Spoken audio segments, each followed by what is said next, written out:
Sidney Judd. He was 23 years old at the time this picture was taken. And he's always been known as a handsome man. They called him the Sheik of Easton, because at that time, the movie picture with Rudolph Valentino, the Sheik was popular, and all the girls were crazy about the Sheik. And he played sports, that put him into a category. And then he had his own car. This was in the 20s when my mother said that her family was still going in a horse and cart, and the mom and dad, grandma and grandpa Bob, were taking all their kids in the cart, and every place they went, that's how they went. But the Judds, everybody thought they were really rich, because the Judd boys, there was 3 boys, Bill, Ed, and my dad, John, and each of them had their own little sports cars, and they would go to the park, and that's where my mom and dad met. But, I mean, it was unbelievable that they had cars, and each one had their own car. And mother just thought they must really be rich. And Dad was a catch, and so, I mean, when they started dating, first they met at the park, and that's how they kind of met. Each Sunday they'd go to the park, and he would come through in his car, and all the girls were chasing after him, trying to get a ride in the car, because it was new. I mean, people were still going in horse and buggies and stuff at that time. And so it was a big deal, and then when they got married, I guess he was about that age, 23. She was 19, and he was 23, and they got married, and they lived on a farm for a while. And then, I don't remember I guess they moved a lot too at the beginning. Maybe that's what people do, because that's what I did too. But by the time I remember anything, we had the house over on 4406 Band Avenue. And that's the only home I remember. I was 2 years old growing up. So it was like Simone was the only house she's ever been in over here. And probably you remember this house, don't you? Oh, yeah. Well, do you remember the project at all? I just have some random memories of it, Yeah. but I don't know if they're Really? from somebody mentioning it or right. actually my own memory. But yes, but I would think this would be home to you, because this is what you remember, yeah. And that's home to me, over 4406. Now, Bev, I think, maybe remembers some. They lived on Abbey before that. And being she was 4, she might have some previous memories of that. But my dad worked for the Fresno Bee for a long time, even during the war, and he always was able to get butane in his car. I mean, gas was hard to get then during the war. And I was embarrassed because he'd take us kids to school, Bev and I, and then the Gamma girls next door. And he had a butane tank that you'd see all this white, it was like smoke or whatever coming out of it like that. And everybody knew when we were coming, because there was this butane coming out of it. But Dad was real popular because he was very friendly, and all the traffic boys, the guys that had the flags and let you cross and stuff like that, they all knew Dad, they all liked him, and they all talked to him about. I was always embarrassed that they'd come over to our car, But, I mean, I should have been more proud of him, because I know one day it was a rainy day, and I had gone to the school without my raincoat. This was all in grammar school, And he came down and brought my raincoat to me, and came in the class and said who he was, and then everybody was saying, "Is that your dad? He looks like a movie star. He's really good looking." So, I mean, he was kind of, but I never really even saw him. He was just my dad, and that's kind of how you think about him. And then my mother was really pretty. When you see young pictures of her, she's a very good-looking woman. So, I mean, they both were. She was small and blonde.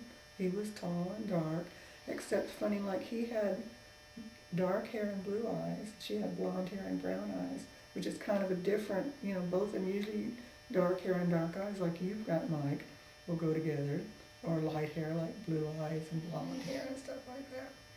But between the 3 of us, the children, got a little of each. Bev had dark hair and dark eyes.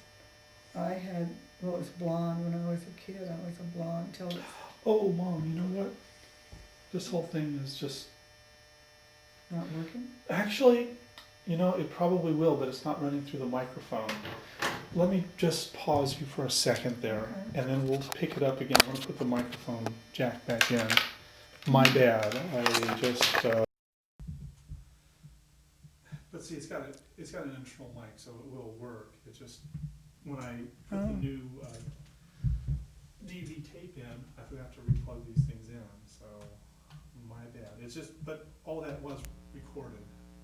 It just wasn't recorded through the mic. That. I mean, I know, but, I mean, you want me to start all over with that again? Just start where you were, more or less. Yes. And I'll edit this little part out that we're talking right. right now, and then just, kind of take off. Yeah, good. I'll start with the part about Bev and Johnny and I, how our hair color and eyes were. Isn't that, Yeah, that's where we were at? Yeah.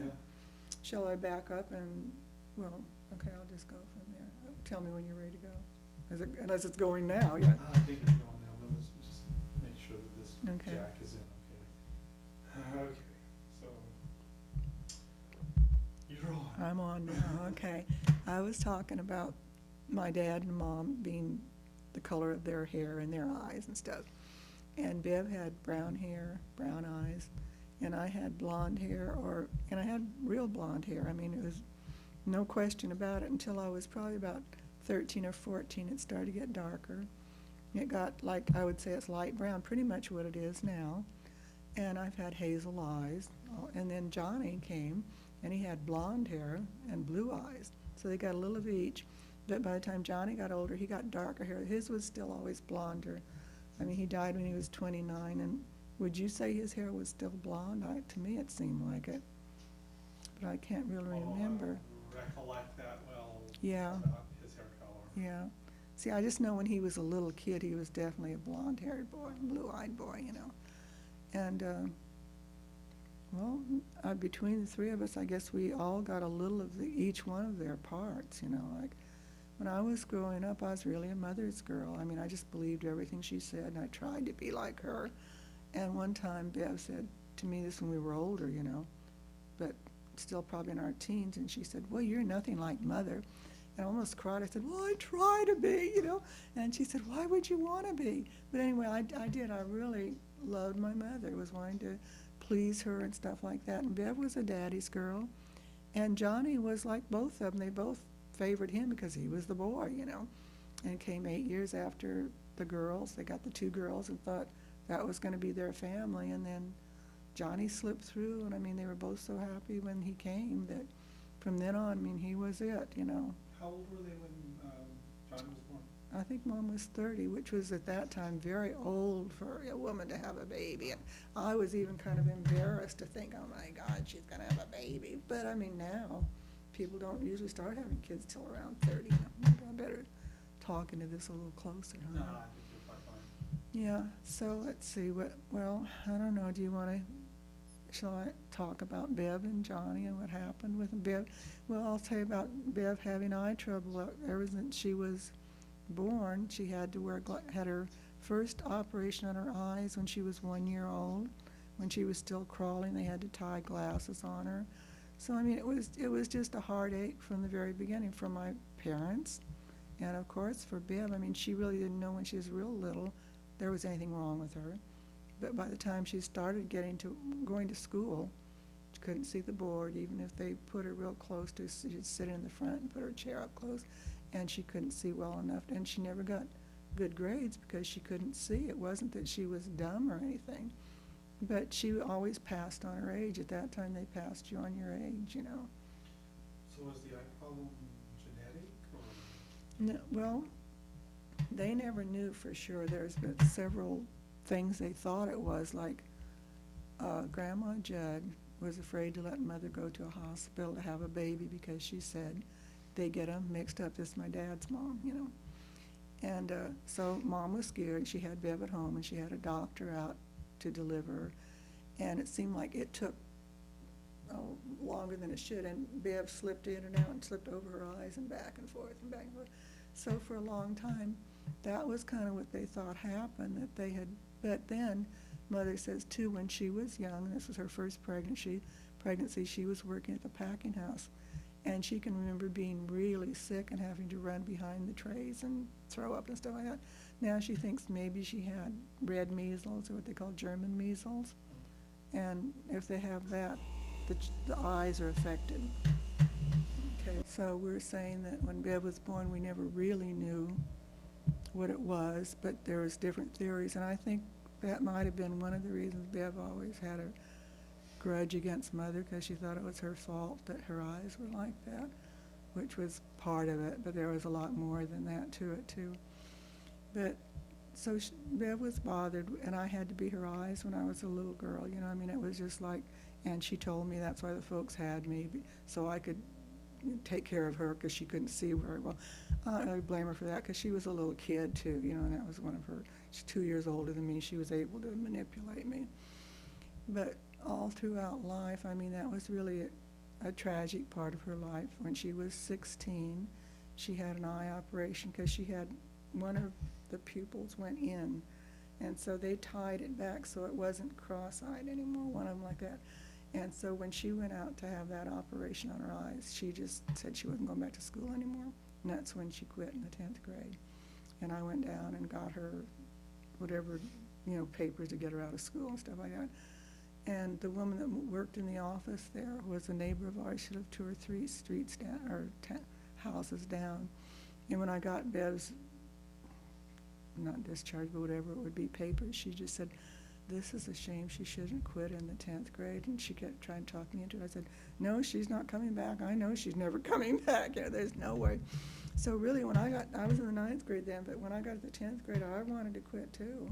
And the parents, mostly Mother, just said, "You're not quitting. There's nothing wrong with you. There's no reason you should quit." And so I graduated, and I was the only one of the 3 kids that graduated, because Johnny quit when he was in the 10th grade. He got married, you know, he was 16, so. What about your mom and dad? Did they graduate from high school?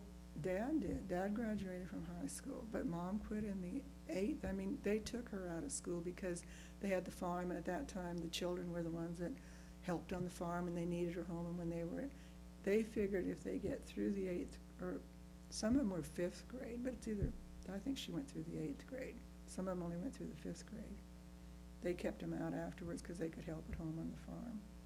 But yeah, so I was the first one, or the only one of that family to graduate. And then with Johnny's 2 girls, you know, Janet quit when she was 10, or not 10, when she was in the 10th grade and 16 years old. But Julie graduated. Julie graduated and went on to college, yeah. So, and when Julie went on to college, I wrote and said, "You're the first one of our, you know, immediate, through my family, that has gone to college." And she didn't know that. And she didn't know either that Johnny was considered borderline genius, that when he was going into junior high, 9th grade or whatever, so anyway, it was junior high. When they took the tests and stuff, they sent back his records, which I wished I still had, and his IQ was 149, and they said he's on the border, he's a borderline genius, he should be watched. But I mean, yeah, watched, I mean, that's too bad what happened. He could have had a different life, you know. So why did he leave school? He got married. When he was 16, he married Betty, his first wife. I don't know if you remember her at all, probably not, because you were a little kid, yeah. And she was going to have a baby, but then she miscarried. And, I mean, they didn't get a divorce because of that, but I don't even think they were together a year. I think they had an annulment or something like that. And then he got married again to Bonnie when he was, I think, 19. I'm not sure, he might have been 20. And then they had Janet and Julie, you know. So he moved to Santa Cruz. Did he get married to Bonnie here, or? yeah, he was married to Bonnie here, and then they went through a separation trial about the time Janet was born. In fact, she wouldn't let him see Janet right at first, but thank God they got back together. That was 1960. That's when Janet was born. But they did get back together, and he got a job with Hal Fulmer, who's somebody who's played in our life. Like, he was a friend of Ernie Barnes's, Bev's husband, and it's because of Hal Fulmer that he married Bev's friend, and she met Ernie, married Ernie, and then because of them being in the family, Hal Fulmer had wasn't really a construction company, it was cabinet work and stuff like that. And that's who Johnny went to work for. And I guess when he was married to Betty, his first wife, yeah. And yeah, because he was in their life then. And then when he moved to Santa Cruz, Johnny went because that's where his job was. And by that time he was married to Bonnie, and they all moved over there. Then eventually Bonnie's folks moved over, their whole family moved over. Her brother and her mom and dad. Her mom and dad opened a restaurant called the Chat and Chew over there. And I remember that when we went over for Johnny's funeral, Bev and I drove by the Chat and Chew, just to kind of look at it, see what it looked like. And it said, closed due to death and family. And it was just kind of chilling to think, God, that was because of Johnny, 29 years old. So let's see, what else can we say about that immediate family? That my folks, there's been divorces in our families. My folks were divorced and remarried, They were divorced for, I guess, 3 or 4 years. When was that? Yeah, well, Johnny was 6, I know, when they went back together, so Johnny had to be 2 or 3. He was very little when they got the divorce. And it was supposedly, Johnny wanted his daddy back, and my dad had been drinking, and he quit drinking. So they went back together and finished out their life together, and were as happy as anybody else, I guess, Seemed to work out good enough. So didn't your dad move to Oakland Oh, during yeah, that time? right, during that time, it was hard but that was, in the 40s, it was bad. He moved out to, just Easton at first, and he lived in the tank house with Ed and Hazel. That was my aunt and uncle, his brother Ed and his wife. And, then he moved to Oakland and lived at first with his sister Alice, the one where Grandma Judd lived with later on. Then he got, an apartment. It was in by Lake Merritt district where Vanessa lives now, although it didn't look like that at all, because when we visited him, I was about 14 or something, and it was nice to be close to the lake, and I remember thinking it was pretty, but it wasn't built up. There weren't apartments like Vanessa lives in or anything like that. It was like the late 40s? Yeah, mid-40s maybe, yeah. I guess they got remarried in 48, so see, it was probably between 44 and 48. Because 44, I would have been 12, and that makes it about right, so between the time I was 12 and 16. Because by the time they got married and moved back, Bev had moved out. She moved out before she got married. And, it would look like she didn't really like Dad, but it was probably because she loved Dad so much, she didn't want to see him get back in that same situation. But she lived downtown before she married Ernie. She wasn't living at home when she got married. What did she do? She worked at a Venetian blind factory, and she strung Venetian blinds. And it was kind of funny because my dad, by that time, worked for C&S Venetian Blinds. She worked for Moon's Venetian Blinds. Dad was a salesman. He went out and installed and, repaired and stuff like that. But they both were working for Venetian Blinds. And that's where I had my gigantic career as a rag tearer at Moon's Venetian Blinds and housekeeping. I had no idea about that long. Well, I was 14, Deb was 16, she was working down there, and she got me this job. They needed somebody to tear rags, and I guess it was either on Thanksgiving vacation or summer. I don't remember when it was, but yes, I had a little room in the back, and I sat on the floor and tore rags. I didn't know there was a need A rag to tear tear. rags. Well, it was janitorial supplies. It was Moon's Venetian Blinds and janitorial supplies. So they needed the rags. And of all the different jobs I had, I guess the rag tearing has come in the most handy for me, for stuff that I make rags of around the house. Whenever I do that, I think, well, I never thought that job would come back to be, because being a telephone operator, I don't really have a lot of use for that, or being a waitress, or being a car hop, or, but I do tear rags now and then. I had no idea. Oh, well, Mike, it was a traumatic experience. I got fired from that job. Why? Couldn't even, wasn't tearing right. What could I do wrong? Yeah. Okay, well, like I said, I was 14 and I was really young. I really didn't know. They took me to that back room back there, and there was these Levi's and all kinds of things laying around on the floor. And so you sat on the floor and would tear them, So this guy that took me back was not Moon, the guy that owned it and fired me. He took me back and he held up a pair of jeans, and he said, I used to remember till right now, but it was just like, tear them in the back, tear them down the front, and that's it, So that's what I was doing, tearing them in the back and tearing them down the front and putting them beside me. Okay, so, I don't know if I'd worked there even a day or if I worked a week, but I did work there long enough to get fired, So when Moon, the guy, and he was an old fat guy and just really loud, I could hear him around different places out where Bev was working and stuff like that. She was in the front stringing Venetian blinds, and I was in this little dark room in the back tearing rags and stuff. So anyway, he opened the door and he came in, and he saw me that, and he reached down and picked up those Levi's, because I had just done them in the back and done them in the front. I left the crotch and everything else on the guy. I didn't say, take out the crotch, So he picked it up and he said, because I still remember, he said, is this a sample of your work? And I probably just nodded my head or something. He just threw them at me. He said, you're fired. I mean, yeah, really. And so I was crying. Now, I left. I went out and told Bev I was fired. I went over to her apartment because she was living downtown then, And I was in there crying, and one of her neighbor ladies, who probably was, God, they were all young girls living there. And probably it was in that area that used to be apartments around by across from the telephone company. I mean, it isn't like that anymore, but that's how it was. Even when I was a telephone operator, some of the girls lived across the street. It was right there, But she came over and she had this little mouth harp, like a harmonica, only it was only as big as your mouth. And she had on like a Japanese kimono and stuff, and she was dancing for me to cheer me up and playing that little harp. It was kind of a fun time, I was probably in there crying, and she just thought, well, this poor kid needs to be cheered up.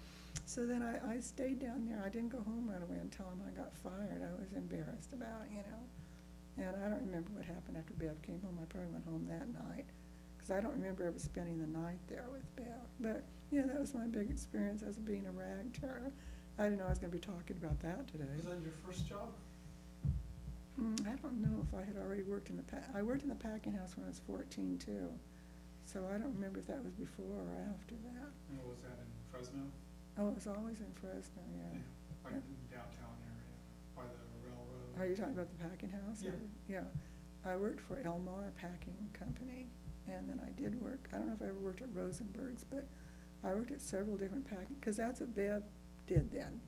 And then, she pulled this dirty trick. Now this was never a dirty trick when I was tearing rags. She didn't have any bad part in that. But we were both, I worked I guess that was the first job I had, because that's when I got, and I worked Thanksgiving vacation down at the packing house, because they're really busy at that time of year and stuff like that. So, and then I worked that summer, I guess when I turned 15, I was working at the packing house too. And I was going to be off on Saturday. She was supposed to work, because whatever she was doing, her shift worked and mine didn't. So it was like 6 in the morning. It was still dark, and it was on a Saturday morning, and she was getting up and getting ready, and she said, come on, get up, we got to go. And I said, no, I don't work today. And she said, didn't they tell you? They told me to tell, you're supposed to come in today too. And we were taking the bus, so we had to get out at 5:30 or whatever. And so I said, no, nobody remembered to tell me. So I got up and got dressed, went down with her. We both took the bus and had to transfer, I think, even to get there, Yeah, we did transfer, because I can remember that. Coming home, we always had to transfer. And when we got there, we had my number was 3203. We had our little badge numbers and stuff like that. And she was checked in, she walked in first, and I had my badge on. They go, no, you're not scheduled for today. And I said, yes, they told, I told my sister.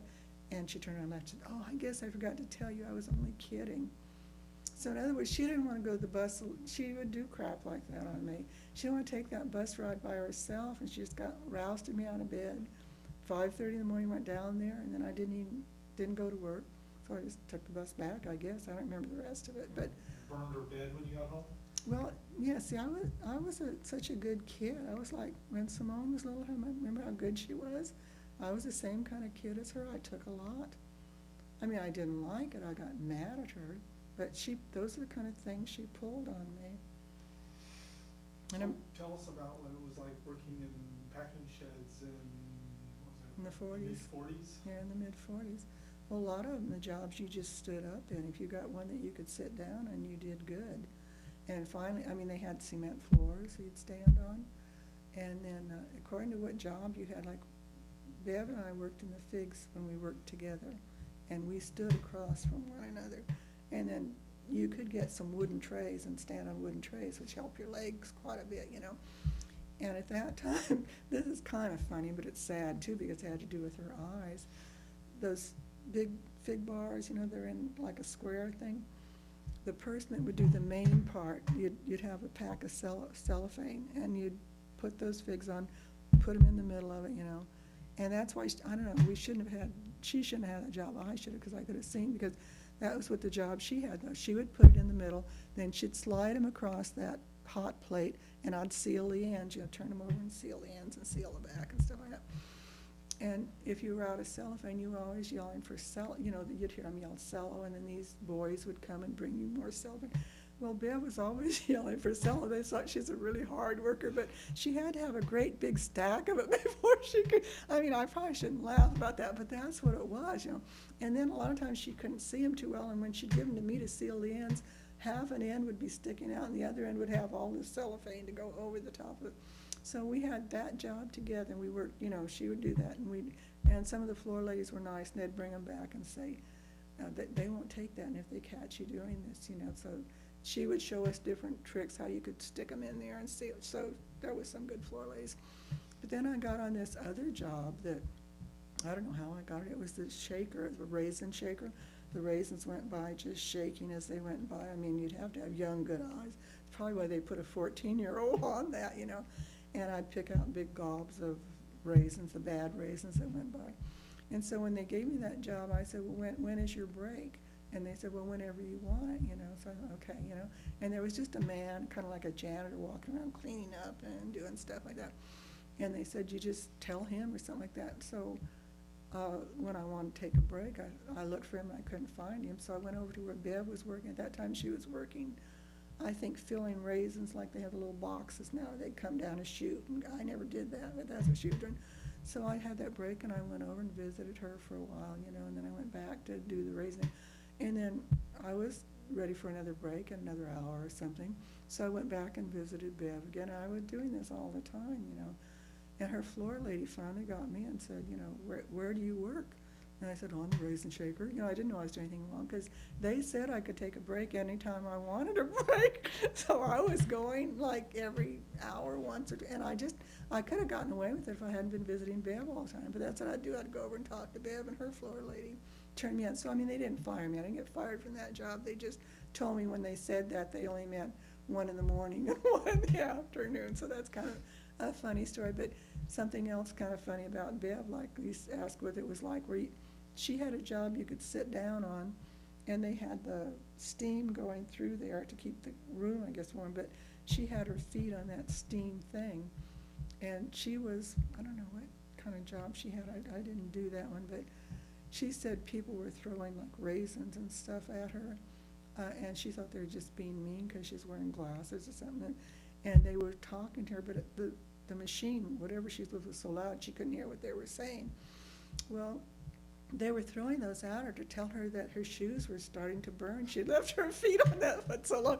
And when she finally got the message, I guess somebody came over and pulled her foot off, and her shoe was smoking. Right, yes.